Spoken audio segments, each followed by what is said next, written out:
शर्म की कोई बात नहीं। ये शैतान तुम में बहकाता है और शैतान बहका के वही रोक लेता है। न नमाज याद करने देता पूरी जिंदगी, न कुरान याद करने देता पूरी जिंदगी, न दीन के मसाइल याद करने देता पूरी जिंदगी। बस एक ताना तुम्हारे दिल में बिठा देता है, यार लोग हंसेंगे कि इसे ये मसला भी मालूम नहीं था। बस ये चीज जहन में डर हो जाता है, ये मसला भी मालूम ना था। अगर तुमसे कोई ये कहे कि यार तुझे ये मसला मालूम ना था, तो तुम्हारे पास बहुत बड़ा जवाब है, उससे कह देना माँ के पेट से तो तू भी मालूम करके नहीं आया था, है ना। वो मेरी गफलत थी भाई, मैंने देर लगा दी, तूने मुझसे पहले ये मसला या ये मालूमात हासिल कर ली, ये अच्छी बात है।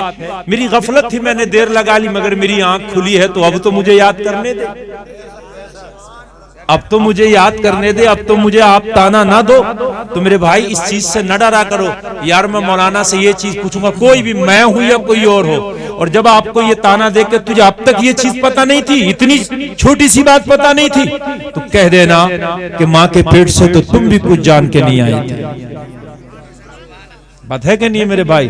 शैतान तुम्हें बहकाता रहता। इसी चक्कर में हम क्या करते हैं कि पूरी जिंदगी गुजार के चले जाते हैं, मगर नमाज याद नहीं हो पाती, मसले याद नहीं हो पाते, और कुछ ऐसी बातें जो मुसलमान को बड़ी जरूरी है याद होना, मगर नहीं हो पाती, हमारी शर्म ले जाती है हमें। मेरे भाई मेरा जुमला ये याद रखना, आंखें से लेके पीछे तक, जो चीज तुम्हें मालूम नहीं है, कैसे भी आप इमाम से, हाफिज से, मौलाना से, अब तो मोबाइल है, फोन है, अब तो राब्ते करना बड़ा आसान है किसी से भी, और अब तो कहीं नहीं कोई मौलाना नहीं मिल रहा तो यूट्यूब पे देख लो, हर चीज अपलोड है उस पर। लेकिन याद करने की कोशिश करो, इससे पहले कि कब्र में तुमसे फरिश्ते सवाल करें, मेरे प्यारे, दुनिया में उन सवालों की तैयारी कर लो। कब्र में जो सवाल होंगे ना, उनकी तैयारी कब्र में नहीं होगी मेरे भाई, उनकी तैयारी इसी दुनिया में होगी। जिस दुनिया में तुम जी रहे हो कोई और दुनिया नहीं है। लोगों उनके यहाँ 7 जन्म का तसव्वुर है, लेकिन कान खोल के सुनो, ये 7 जन्म तो हमारे मजहब इस्लाम में इसका तसव्वुर भी नहीं। हमारा तो एक ही जन्म है, दुनिया में आए हैं, और आने के बाद में जब मर गए तो फिर दोबारा दुनिया में नहीं भेजा जाएगा। बस कब्र में जब हम जाएंगे तो हमसे सवाल होगा, और मैदान महशर में हमारा दुनिया का जो लिखा हुआ रजिस्टर फरिश्तों ने तैयार किया है, वो हमारे हाथ में दे दिया जाएगा।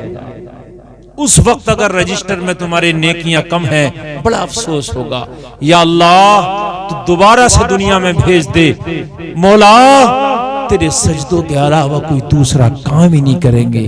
मगर ये तुम्हारी सिर्फ और सिर्फ एक सोच होगी कि दोबारा दुनिया में भेज दे, एक ख्वाहिश होगी, लेकिन कभी दुनिया में किसी को भेजा ना गया है, न किसी को भेजा जाएगा।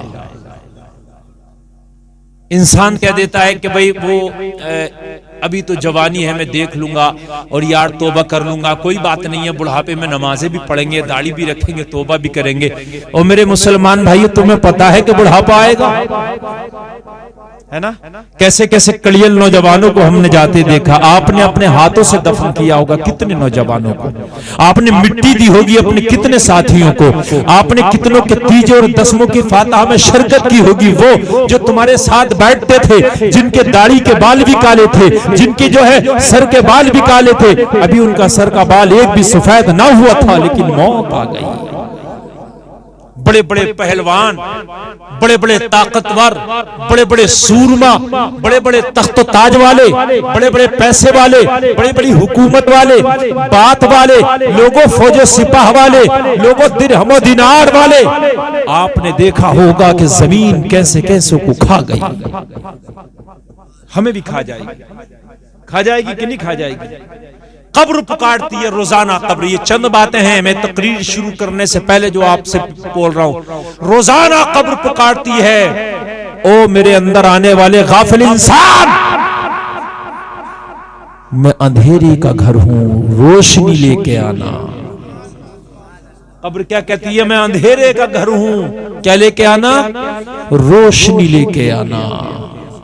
पुकारती है कब्र, लेकिन हम नहीं सुनते। हम तो अपने जो ये मकान है जिसमें हमें पता नहीं कितने दिन रहना है, साल 2 साल 10 साल 20 साल, उन्हीं को रंगो रोगन में लगते हैं कि इसमें लाइटिंग की लाइट फिट होगी, इसमें अब लिसाई होगी, पुताई होगी, लेकिन वो कब्र जो तेरा वो मकान है जिसमें कयामत तक तुझे सोना है, उसकी भी तो रोशनी का कभी इंतजाम किया होता? उसकी रोशनी का इंतजाम कौन करेगा? कोई नहीं, वो हम ही को करना है।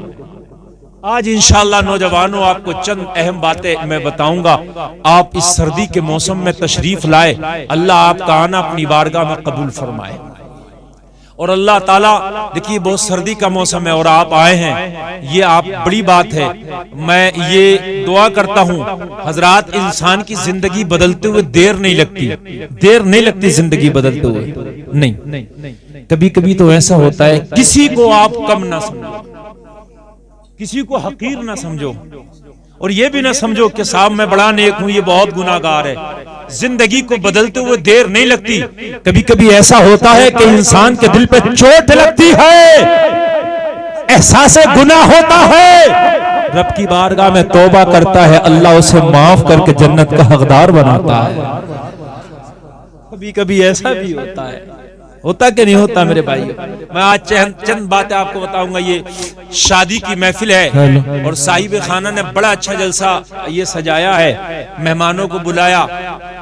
इकबाल आजम इकबाल साहब ने बड़े अच्छे कलाम सुनाए और आपने समात की। आस मोहम्मद भाई अच्छी निजामत आपके सामने पेश कर रहे। मैं हाजिर आया, अब मेरी गुफ्तगू आप सुनेंगे।